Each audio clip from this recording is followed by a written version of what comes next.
नमस्कार, आप देख रहे हैं मातृभूमि। मैं हूं आपके साथ शोभना यादव। मातृभूमि में सीधे आपको मध्य प्रदेश के भोपाल लिए चलते हैं, जहां पर प्रधानमंत्री नरेंद्र मोदी रानी कमलापति रेलवे स्टेशन का उद्घाटन करने पहुंचे। 36 मीटर ऊंचा terminal, waiting lounge, AC dormitory, AC retiring room, VIP lounge, cafeteria, retail shop, lift, escalator, travelator, ramp, modern platform, cover shed और पार्किंग जैसी सुविधाओं से बढ़ रही है स्टेशन की उपयोगिता। 5 स्टार GEM रेटिंग वाले इस ग्रीन स्टेशन पर है सीसीटीवी कैमरा, फ्री वाईफाई, आधुनिक यात्री सूचना प्रणाली, केंद्रीकृत स्काडा कंट्रोल रूम और मॉडर्न फायर फाइटिंग सिस्टम। भविष्य में इसी स्टेशन पर होगा भोपाल मेट्रो और बस कॉरिडोर का एकीकरण और इस स्टेशन कॉम्प्लेक्स में कमर्शियल बिल्डिंग, मॉल, हॉस्पिटल और होटल। इन सारी सुविधाओं से बच्चे हों या महिलाएं, बुजुर्ग हों या बिजनेस यात्री, पारिवारिक सफर पर निकला परिवार हो या कोई भी पैसेंजर, हर किसी को मिलेगा यहाँ मॉडर्न एटमॉस्फेयर, शॉपिंग का अनुभव, एंटरटेनमेंट के भिन्न भिन्न विकल्प, सुरक्षा, आरोग्य सेवाएं, आधुनिक प्रतीक्षालय, गुणवत्ता युक्त और स्वादिष्ट आहार का आनंद। साथ ही भारतीय रेल ने किया है भोपाल बरखेड़ा के बीच 47 किलोमीटर लंबी तीसरी लाइन का निर्माण, जिससे होगा दिल्ली चेन्नई अति व्यस्त रेल रूट का परिचालन सुगम और बढ़ेगी इस रूट पर रेल की गति। इसी श्रृंखला में इको फ्रेंडली यात्रा के लिए Guna Gwalior 227 kilometre rail line का विद्युतीकरण भी किया गया है। 23 किलोमीटर के फतेहाबाद चंद्रावतीगंज उज्जैन और 46 किलोमीटर लंबी मथेला निमारखेड़ी रेल खंड का विद्युतीकरण हुआ। साथ में रेल खंड को ब्रॉड गेज में परिवर्तित भी किया गया, जिससे बचेगा समय, मिलेगा वैकल्पिक मार्ग और कोयले का परिवहन होगा निर्बाध और तेज। इसके साथ ही भारतीय रेल विकास की गति को और तेज कर रही है इंदौर और उज्जैन के बीच 2 नई मेमू पैसेंजर ट्रेन, जिससे मिलेगी यात्रियों को इंदौर उज्जैन के बीच नई सुविधा। प्रधानमंत्री जी ये सभी विकास कार्य राष्ट्र को समर्पित कर रहे हैं। रीडेवलप्ड रानी कमलापति रेलवे स्टेशन, गुना ग्वालियर रेलखंड का विद्युतीकरण, भोपाल बरखेड़ा रेलखंड का तिहरीकरण, आवान परिवर्तित एवं विद्युतीकृत फतेहाबाद चंद्रावतीगंज उज्जैन ब्रॉडगेज रेलखंड, आवान परिवर्तित एवं विद्युतीकृत मथेला निमारखेड़ी ब्रॉडगेज रेलखंड और 2 नई मेमू पैसेंजर ट्रेन। नित विकास का नव संदेश, नए भारत का बदलता मध्य प्रदेश।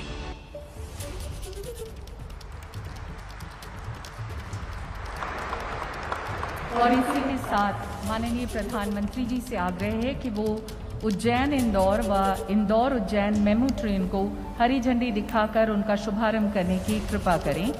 माननीय प्रधानमंत्री श्री नरेंद्र मोदी जी मंच पर मौजूद गणमान्य अतिथियों से भी आग्रह कि वे इस शुभ कार्य में शामिल हों।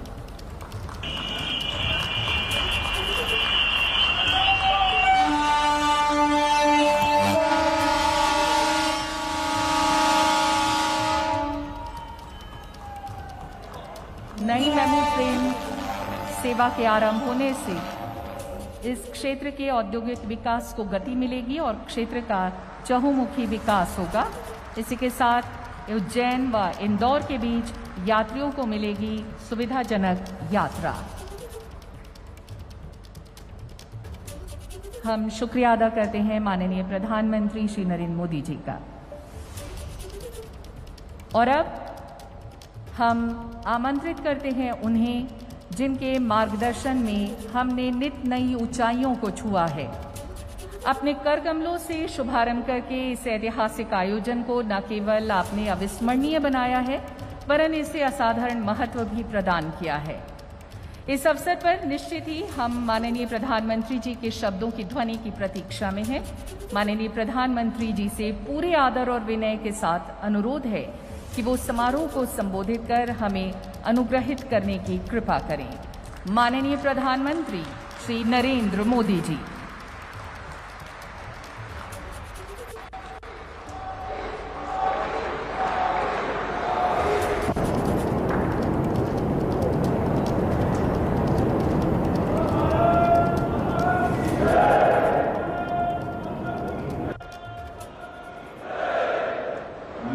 प्रदेश के राज्यपाल श्रीमान मंगूभाई पटेल, मध्य प्रदेश के मुख्यमंत्री श्रीमान शिवराज सिंह चौहान, केंद्रीय रेल मंत्री श्री अश्विनी वैष्णव जी, यहां उपस्थित अन्य सभी महानुभाव, भाई और बहनों, आज का दिन भोपाल के लिए, मध्य प्रदेश के लिए और पूरे देश के लिए गौरवपूर्ण इतिहास और वैभवशाली भविष्य के संगम का दिन है। भारतीय रेल का भविष्य कितना आधुनिक है, कितना उज्जवल है, इसका प्रतिबिंब भोपाल के इस भव्य रेलवे स्टेशन में जो भी आएगा उसे दिखाई देगा। भोपाल के इस ऐतिहासिक रेलवे स्टेशन का सिर्फ कायाकल्प ही नहीं हुआ है, बल्कि किन्नौरगढ़ की रानी कमलापति जी का इससे नाम जुड़ने से इसका महत्व भी और बढ़ गया है। गोंडवाना के गौरव से आज भारतीय रेल का गौरव भी जुड़ गया है। ये भी ऐसा समय में हुआ है जब आज देश जनजातीय गौरव दिवस मना रहा है। इसके लिए मध्य प्रदेश के सभी बहनों भाइयों को विशेष रूप से जनजातीय समाज को बहुत बहुत बधाई देता हूं। साथियों, आज यहां इस कार्यक्रम में भोपाल रानी कमलापति बरखेड़ा लाइन का तिहरीकरण, गुना ग्वालियर खंड का बिजलीकरण, फतेहाबाद चंद्रावती गंज उज्जैन और मथेला निमारखेड़ी खंड का बिजलीकरण और उसे ब्रॉडगेज में बदलने के प्रोजेक्ट का भी लोकार्पण हुआ है। इन सभी सुविधाओं के बनने से मध्य प्रदेश के सबसे व्यस्त रेल रूट में से एक पर दबाव कम होगा और पर्यटन, तीर्थाटन के अहम स्थानों की कनेक्टिविटी अधिक सशक्त होगी। विशेष रूप से महाकाल की नगरी उज्जैन और देश के सबसे स्वच्छ शहर इंदौर, इसके बीच मेमू सेवा शुरू होने से रोजाना सफर करने वाले हजारों यात्रियों को सीधा लाभ होगा। अब इंदौर वाले महाकाल के दर्शन कर समय पर लौट भी पाएंगे और जो कर्मचारी, व्यवसायी, श्रमिक साथी रोज अप डाउन यात्रा करते हैं, उनको भी बहुत बड़ी सुविधा होगी। बहनों और भाइयों, भारत कैसे बदल रहा है, सपने कैसे सच हो सकते हैं, ये देखना हो तो आज इसका एक उत्तम उदाहरण भारतीय रेलवे भी बन रहा है। 6-7 पहले तक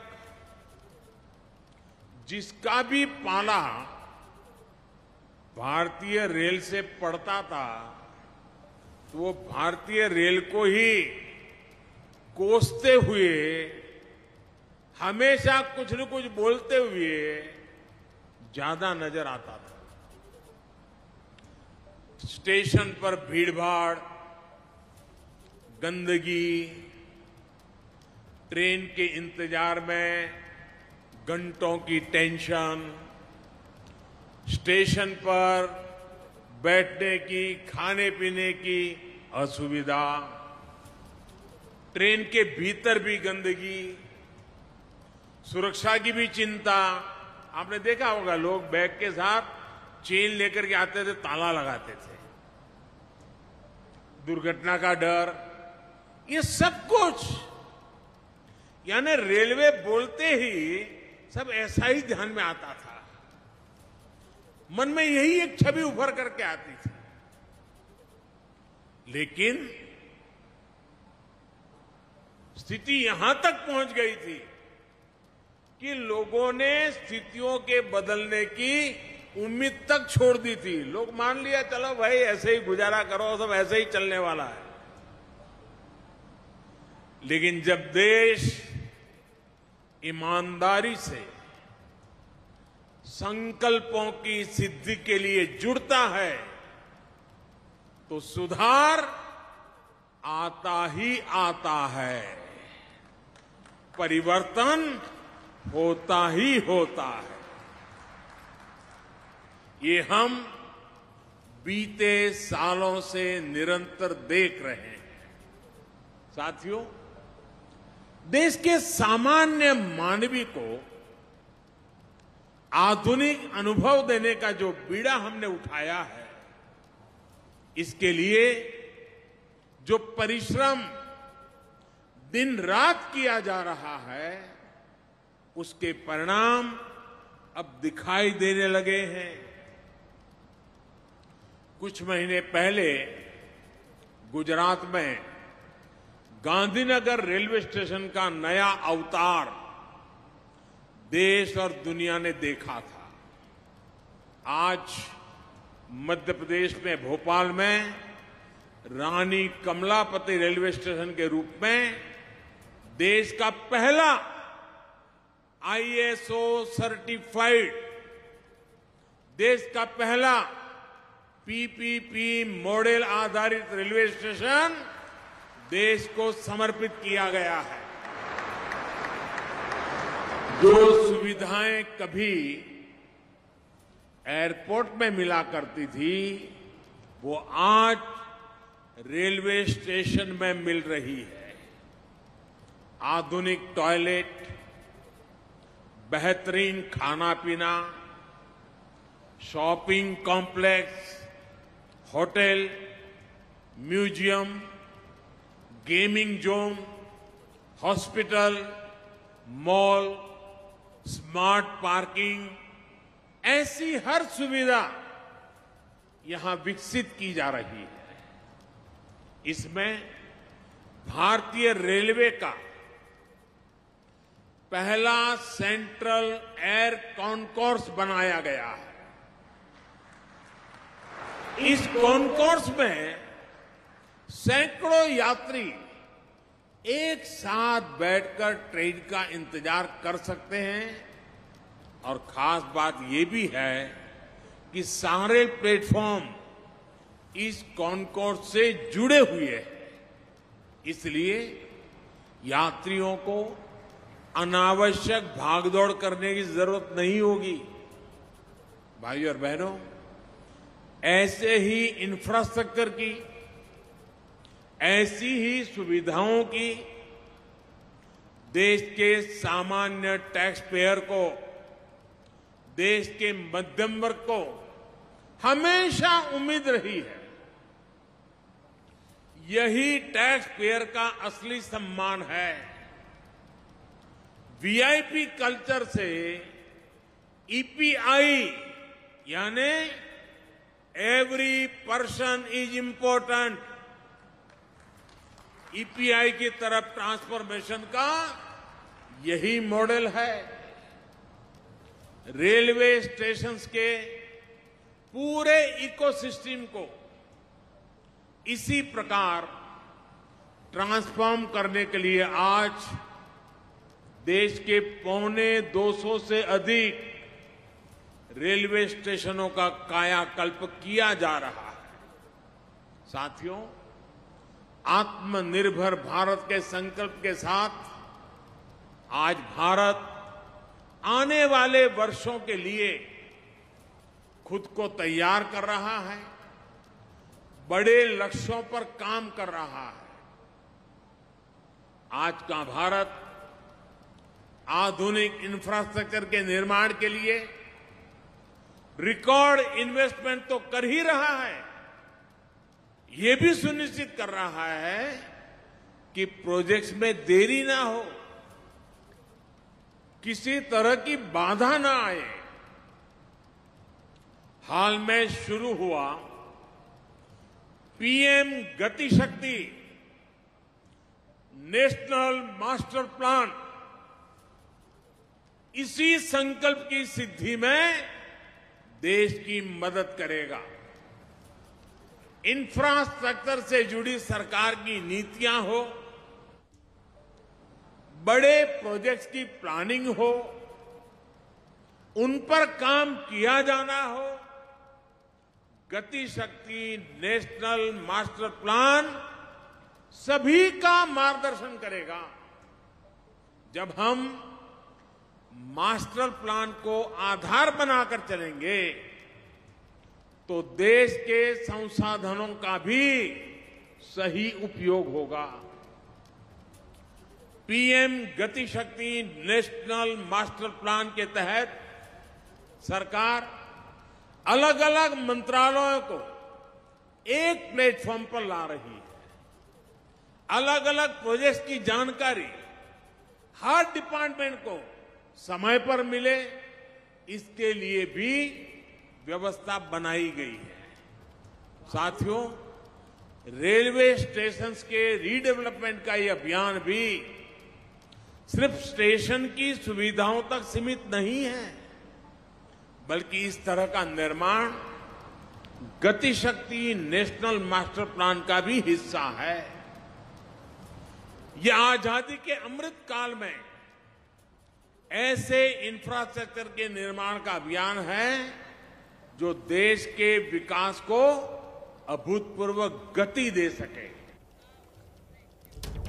तो संकल्प से ही आगे देश बढ़ता है, विकास होता है। रानी कमलापति रेलवे स्टेशन के उद्घाटन के मौके पर प्रधानमंत्री नरेंद्र मोदी का संबोधन चल रहा है। प्रधानमंत्री नरेंद्र मोदी इस समय भोपाल में मौजूद हैं। रानी कमलापति रेलवे स्टेशन का उद्घाटन करते हुए बड़ी बात प्रधानमंत्री मोदी ने कही। पीएम मोदी ने किया रानी कमलापति रेलवे स्टेशन का उद्घाटन। लोगों ने रेलवे में बदलाव की उम्मीद छोड़ दी थी। हमारी सरकार ने प्राथमिकता दी इस विकास को। हमारी सरकार वीआईपी कल्चर में भरोसा नहीं करती। देश का हर व्यक्ति यानी कि ईआईपी एवरी पर्सन इंपॉर्टेंट है। एवरी पर्सन इज इंपॉर्टेंट यानी ईपीआई का नारा प्रधानमंत्री मोदी के द्वारा भोपाल में दिया गया।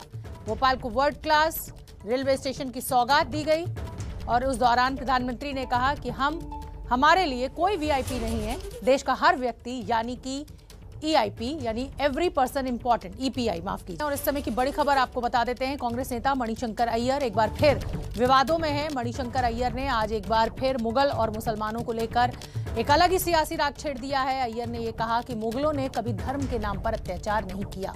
इसके साथ ही उन्होंने मुगल बादशाह अकबर का जिक्र करते हुए कहा कि हमारे लिए अकबर अपने हैं। इसके बाद अय्यर के बयान में जिन्ना प्रेम भी झलका। जिन्ना का जिक्र करते हुए कहा कि जिन्ना ने बंटवारे से पहले मुसलमानों के लिए आरक्षण की मांग की थी।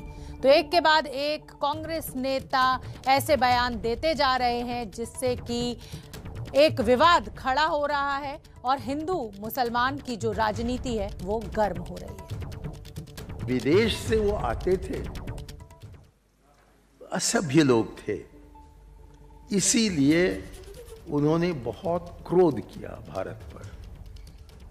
लेकिन यहां रहने के बाद वो भारतीय बन गए। वो कभी अपने घर वापस नहीं गए। और ये है अंतर अंग्रेजों और मुगलों में कि मुगलों ने इस देश को अपना बनाया। अंग्रेजों ने कहा कि नहीं, हम तो यहाँ राज करने के लिए आए हैं, बाकी हमारा घर तो वही है। 1872 में अंग्रेजों ने पहला सेंसस करवाया और उससे पता लगा कि 666 साल राज करने के बाद मुसलमानों का तादाद भारत में तकरीबन 24% का था और हिंदुओं का 72% का था। और ये कहते हैं कि नहीं, मारपीट हुई, सब लड़कियों पर बलात्कार हुआ और इन्होंने सबको मुसलमान बना दिया। अरे मुसलमान बनते तो आंकड़े तो अलग होने चाहिए कि 72% मुसलमान होने चाहिए और 24% हिंदू होने चाहिए। लेकिन असलियत क्या था कि इतने ही थे। वो इस देश में पूरे 50 साल तक उन्होंने राज किया और इसी को मद्देनजर रखते हुए जहां मैं मंत्री होने के समय रहता था, उस सड़क का नाम है अकबर रोड और हमारा जो कांग्रेस का ऑफिस है वो भी अकबर रोड पर है। हमें तो कोई इतराज नहीं है। हम नहीं कहते हैं कि नहीं कांग्रेस हैं हम, अकबर रोड पर हम कैसे रह सकते हैं, इसको आप महाराणा प्रताप रोड बना दीजिए। हमने कभी नहीं कहा, क्योंकि हम अकबर को अपना समझते हैं, हम उनको गैर नहीं समझते। पार्टीशन मांगने के पहले जिन्ना जी का बस एक ही मांग था कि 30% हमें आरक्षण दीजिए सेंट्रल असेंबली में। उन्होंने ये नहीं मांगा कि हमें 80 दो या 90 दो, उन्होंने 30% मांगा और ये इनकार किया गया क्योंकि उनकी तादाद मात्र 26% की थी उस दिन। वो अलग बात है। लेकिन ये आप देखिए कि भारत वाहिद देश है दुनिया में जहां की मुसलमान आए लेकिन देश इस्लामी देश नहीं बना। आप हमारे बाएं तरफ पश्चिम के तरफ देखें तो ईरान से लेकर मॉरिटेनिया तक सारे लोग, सारे ममालिक सब मुसलमान हैं, सभी मुसलमान हैं। और हमारे पूर्व में देखें तो बांग्लादेश से लेकर मलेशिया होते हुए आप इंडोनेशिया और दक्षिण फिलीपींस तक पहुंच जाएं, सब मुसलमान हैं, मुसलमान बहुमत है। बीच में रह जाता है भारतवर्ष और यहां 80% हिंदू और 14% मुसलमान। तो मणिशंकर अय्यर को आपने सुना। एक के बाद एक कांग्रेस नेता जो है वो विवादित बयान देते जा रहे हैं। 5 राज्यों में चुनाव होना है फरवरी मार्च में और उसको देखते हुए इस तरीके के बयान कहीं ना कहीं कांग्रेस को नुकसान पहुंचाएंगे। चाहे मणिशंकर अय्यर का बयान हो, चाहे राशिद अल्वी का बयान हो, बीजेपी इन बयानों को लेकर सियासी मैदान में उतरती है और कहीं ना कहीं हिंदुत्व का मुद्दा जो है वो गर्मा जाता है। मणिशंकर अय्यर के इस बयान पर सियासत पूरे जोरों पर है। जैसा कि मैंने कहा, जेडीयू और बीजेपी ने मणिशंकर अय्यर पर निशाना साधा है। सुन लेते क्या कहना है नित्यानंद राय का। बिना मतलब ना समझदारी की तरह दिया गया बयान है। जब हमारे आदरणीय प्रधानमंत्री जी जब चर्चा करते हैं देश की ताकत की, तो वह कहते हैं कि भारत की ताकत 130 करोड़ देशवासी है और बार बार बोलते हैं। इसलिए उस प्रकार की बयानों से कोई फर्क देश को और देशवासियों को पड़ने वाला नहीं है। उनका यह बयान बिल्कुल ही तथ्य से बिल्कुल अलग है, तथ्य से परे है। मुख्तार नकवी जो भारत सरकार में मंत्री हैं वो कहाँ के हैं? तो अपनी पॉलिटिक्स करते हैं। है मणिशंकर अय्यर अपनी पॉलिटिक्स, अपनी तरह के पॉलिटिक्स है। और मणिशंकर अय्यर का बयान तो बहुत ऐसे बयान आए हुए हैं जो कंट्रोवर्शियल रहते हैं। वो अपनी तरीके से राजनीति कर रहे हैं। उनको जब मौका मिला सत्ता में रहने का, उन्होंने अपने तरीके से राजनीति किया। अब भारतीय जनता पार्टी को जब मौका मिला है वो अपने तरीके से राजनीति कर रही है। लेकिन ये कहना कि जो रेस्ट है उसको हिंदुस्तानी मानता नहीं है, हमको नहीं लगता है कि वो सत्य है। तो चलिए मातृभूमि में आगे बढ़ते हैं और बात शहीद कर्नल विप्लव त्रिपाठी की करते हैं। मणिपुर के उग्रवादी हमले में शहीद कर्नल विप्लव त्रिपाठी, उनके बेटे अबीर और उनकी पत्नी अनुजा का शरीर छत्तीसगढ़ के रायगढ़ पहुंचा। वायुसेना का विशेष विमान जब ये पार्थिव शरीर लेकर रायगढ़ पहुंचा तो पूरे रायगढ़ की आंखें नम हो गईं। और सिर्फ रायगढ़ की नहीं, पूरे देश की आंखें नम हुई। आज लोगों ने कर्नल विप्लव देव की शहादत को याद करते हुए समर्थन में अमर रहे के नारे लगाए। कर्नल विप्लव और उनके परिवार का पार्थिव शरीर जब उनके घर पहुंचा तो पैर रखने की जगह नहीं थी। ये भीड़ आप देख सकते हैं। घर में करीब 30 मिनट में पार्थिव शरीर को रखने के बाद उन्हें रायगढ़ के रामलीला मैदान लाया गया, जहां उनके और परिवार के अंतिम दर्शन के लिए पार्थिव शरीर रखे गए। और इस मैदान में कहीं भी तिल रखने की भी जगह नहीं थी। हर कोई एक बार अपने नायक कर्नल विप्लव के अंतिम दर्शन करना चाहता था। देख सकते हैं आप कि घर से लेकर रामलीला मैदान तक किस तरह बड़ी संख्या में लोग इस अंतिम यात्रा में शामिल हुए। तो रायगढ़ से हमारे साथ ज्ञानेंद्र तिवारी जुड़ रहे हैं, मेरे सहयोगी। ज्ञानेंद्र, पार्थिव शरीर पहुंचा रायगढ़ में तो आंखें नम हैं, आज पूरे देश की आंखें नम हैं। और जिस तरीके से पीएलए ने कायराना हमला कर इस तरीके की घटना को अंजाम दिया, सेना अपनी तरीके से मुंहतोड़ जवाब देगी, लेकिन ये जो आंखें हैं, खास तौर पे उस छोटे बच्चे के पार्थिव शरीर को देखना हृदय विदारक है। शोभना किसी के लिए भी नहीं है, कोई भी यकीन नहीं कर रहा है। परिवार के सदस्य तो बिल्कुल भी यकीन नहीं कर पा रहे हैं। लेकिन जो आज रायगढ़ की तस्वीर है, मैं सुबह से देख रहा हूं और पिछले 3 दिनों से मैं रायगढ़ में हूं। दरअसल सेना और परिवार के सदस्यों ने ये गुजारिश की है कि हम ये नहीं चाहते हैं कि जब तक मुखाग्नि ना दे दें तो कैमरे में उनकी तस्वीर आए। इसके पीछे जो भी वजह हो, लेकिन आज जिस तरह से रायगढ़ में पूरे सड़कों में एक सैलाब उमड़ पड़ा एक अंतिम दर्शन के लिए कर्नल विप्लव के, और मैं इसलिए दूर से दिखा रहा हूं क्योंकि हम एक जिम्मेदार न्यूज़ चैनल हैं और हम नहीं चाहते हैं कि जो सेना और परिवार के लोगों ने गुजारिश की है उसे तोड़ें। दरअसल ये जो प्रक्रिया शोभना हमारे दर्शक देख रहे हैं और हम कैमरे के माध्यम से दिखा रहे हैं, अब ये अंतिम संस्कार के लिए मुक्ति धाम में पहुंच गए हैं। और जो पूजा पाठ होता है हिंदू रीति रिवाज के अनुसार, वो पूजा पाठ उनके जो छोटे भाई हैं लेफ्टिनेंट वो कर रहे हैं। और जो पार्थिव शरीर है, जैसा कि आप खुद भी कह रही थी कि छोटे बच्चे के बारे में, अबीर के बारे में, जब मैं उनकी नानी और दादी को देख रहा था कि वो अंतिम विदाई अपने नाती पोते को दे रहे थे, तो वो बहुत ही भावुक क्षण था। और उसके बारे में मैं खुद भी कुछ नहीं कह पाऊंगा शोभना, क्योंकि आप समझ सकती हैं कि वो पल कितना भावुक रहा होगा। बिल्कुल ज्ञानेंद्र, बाबा दादी हो, नाना नानी हो, छोटे बच्चे का इंतजार उनको रहता है, खासतौर पे पोता पोती हो या नाती नातिन हो। और इस तरीके से अगर पार्थिव शरीर पहुंचे बच्चे का, तो जाहिर सी बात है परिवार के लिए बहुत मुश्किल घड़ी। कर्नल विप्लव की इस शहादत को देश नमन करता है। चीफ होंगे अभी वो पश्चिमी नौसेना कमान के flag officer, commanding in chief हैं आर हरिकुमार। 30 नवंबर से पदभार संभाल लेंगे। और इसी को लेकर हमारे संवाददाता मृत्युंजय कुमार सिंह ने आर हरिकुमार से खास बातचीत की है, आप भी सुनिए। एबीपी न्यूज पर आज हमारे साथ एक ऐसे मेहमान हैं जिन्होंने 4 दशकों तक भारतीय नौसेना और भारत माता की सेवा की। 4 दशकों तक नेवी में सेवा के दौरान जिस पद पर रहे, उस पद पर उन्होंने कमांडिंग भूमिका निभाई। हमारे साथ हैं आर हरिकुमार सर। मौजूदा समय में सर वेस्टर्न नेवल कमांड है और आने वाले समय में 30 तारीख के बाद नौसेना प्रमुख की जिम्मेदारी संभालेंगे। सर बहुत बहुत शुभकामनाएं और बहुत बहुत बधाई आपको इस नई जिम्मेदारी के लिए। Thank you. क्या प्रतिक्रिया है आपकी, क्योंकि जब आपने अपना पढ़ाई शुरू किया था, आपके पिताजी तो चाहते थे कि आप इंजीनियर बने, आप IIT करें, और आपको तो नेवी पसंद था, आपको सफ़ेद यूनिफॉर्म पसंद था। तो उस समय तो हर युवा इंजीनियर बनना चाहता था, तो ज़्यादा अपॉर्चुनिटीज़ भी नहीं था कि दूसरा कोई काम करें। लेकिन वो मेरे कुछ क्लोज रिश्तेदार थे, कुछ मेरे कसिन थे, वो आर्मी ज्वाइन किए थे। तो उन्होंने बोला कि आप इंडिया का एग्ज़ाम क्यों नहीं देते हो? तो मैंने बोला ठीक है, कर लेंगे।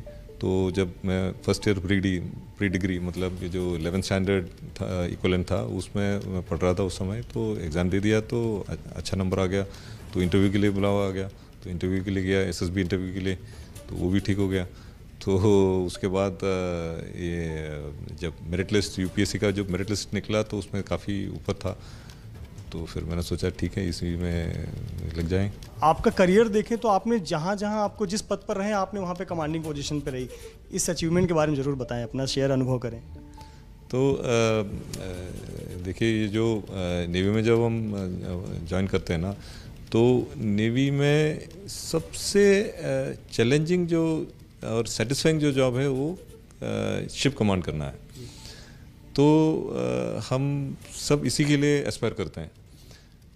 तो मैं फॉर्चुनेट था, नेवी ने कमांड सौंपाया, तो हर रैंक में मेरे को कमांड मिला। मतलब जब सब लेफ्टिनेंट था उस समय एक कोस्ट गार्ड का शिप कमांड किया, फिर लेफ्टिनेंट कमांडर बने तो एक INS निशंक जो मिसाइल वेसल है उसको कमांड किया, फिर कमांडर बने तो मिसाइल कॉर्वेट INS कुठार कमांड किया, और कैप्टन के रैंक में INS रणवीर कमांड किया, फिर फाइनली INS विराट का भी कमांड मिला था। तो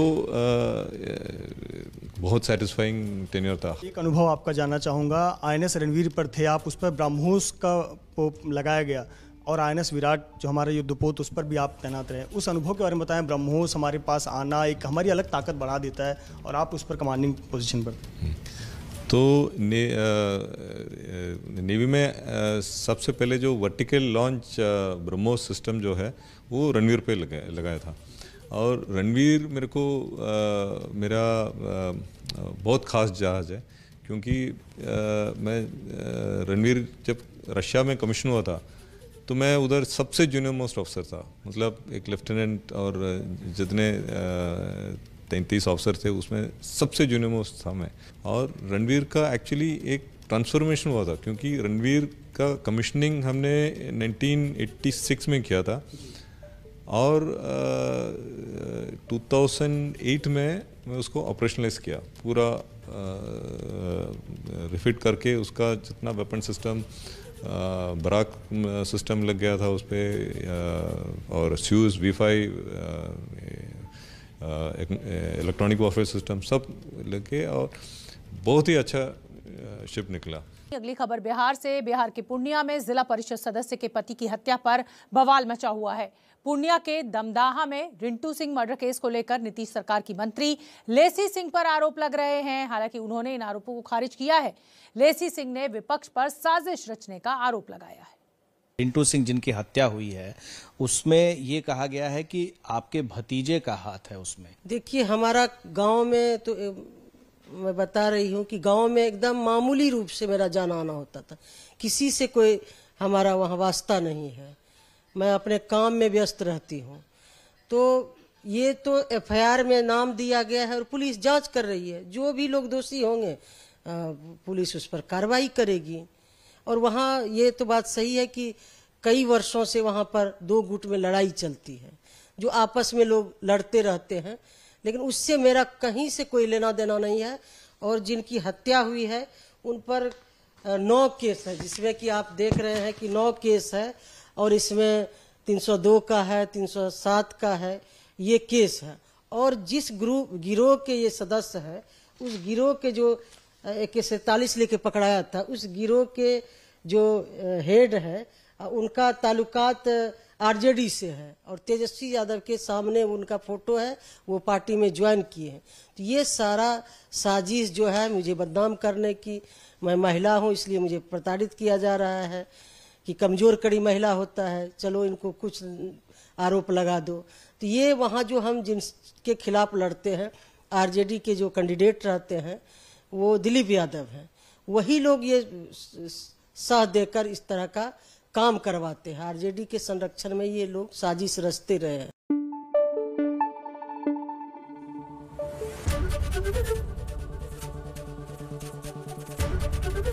ABP न्यूज आपको रखे आगे।